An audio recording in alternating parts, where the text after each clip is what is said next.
Finding a therapist is like dating. Let's talk about why.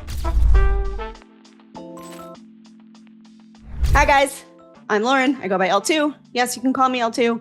I run a 50-state medical practice. We have clinicians available throughout the country for mental health and autism assessments, as well as ADHD assessments. We also have some spots in Canada, and I know the mental health business inside and out. I am not a clinician personally. I cannot provide you medical care, but I can talk your ear off about running a good practice and what good care looks like. And I'm probably going to do some of that now because it's just kind of my jam. So we are living in a time where if we don't know somebody, we don't know them. And I know that sounds very repetitive and reductive, but there's a lot of stuff happening that feels wildly unsafe. And it is hard to know who is actually safe and who is just pretending to be safe, or you haven't found the unsafe parts yet. And I encourage you to do your homework, regardless of the reason why you're interacting with people.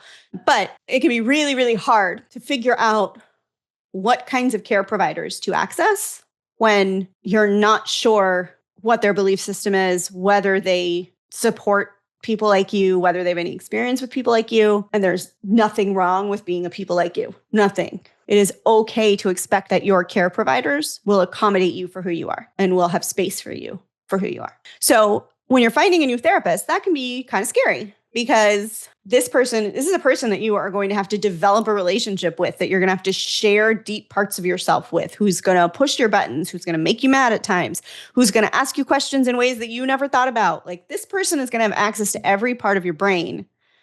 And you're supposed to just walk in off the street and give that to the first person you talk to? Maybe not. So it is totally appropriate to ask a lot of questions, be upfront about what you need, and be unwilling to compromise on things that are important to you. If you carry a marginalized identity, you should make sure that the person that you are going to talk to has experience with that marginalized identity or identifies with that themselves. In my experience, they don't have to have lived experience to be able to appropriately support you and validate you. But for some people, that's really important, and I'm not going to undersell that. If that's important to you, put it on the list.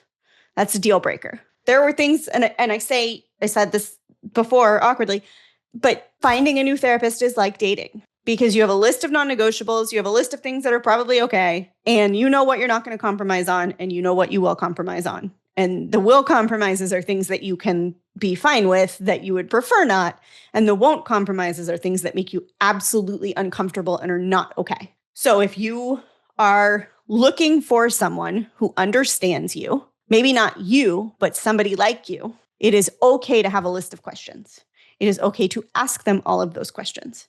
It is okay to attend one session and let them know that you're not sure that this is going to continue because you're looking for the right therapist, but you would really like the opportunity to try to get to know them and see if this is a good fit and see if you can be comfortable with them. You can bring your list of questions to that visit. Some therapists will do a free consultation before your actual visit because they want to do the same thing, because there are things that they don't treat. And so knowing that up front will make it easier for them to either make a referral to the right person or to just let you know that they're not the right person. You are allowed to have a list of non-negotiables that your therapist has to have.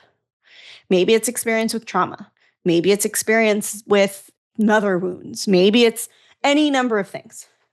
You're also allowed to not know what that list is and to meet people with the intention of figuring out if you could be comfortable with them. Both things are acceptable. And most therapists will get that. Most therapists are totally okay with you understanding that you're not sure what you're looking for in this relationship, but you know you need something and you are going to, quote unquote, date around. Now, that doesn't necessarily mean, or it doesn't mean, I should say, not necessarily, it doesn't mean that you see multiple therapists at once. That gets really messy really fast. And also, especially if you're using insurance won't pay for that, usually.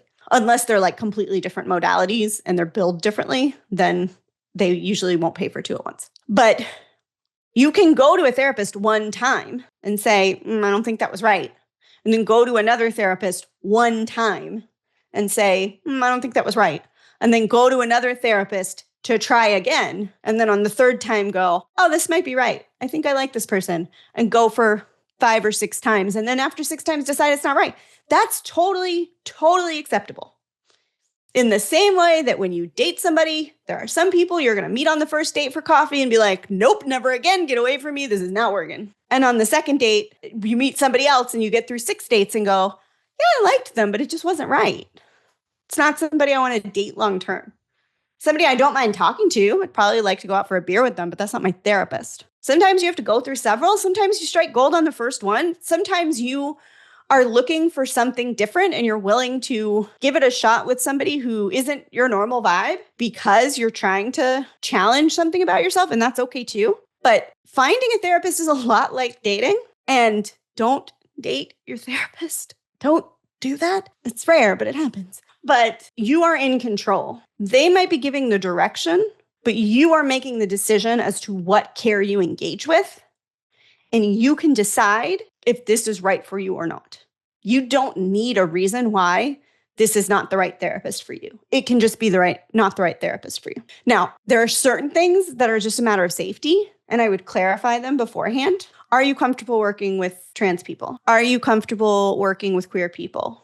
Are you comfortable talking about trauma and violence? Are you neuroaffirming? Do you have experience with people who carry my identity? And if being around people who don't makes you feel unsafe, then that's not the therapist for you. But it is okay. It is not only okay, but it is a good idea to take your time in finding the right person if that is an option for you. Now, the caveat to that is some people have very, very limited people in their networks and they have to deal with what they have available to them.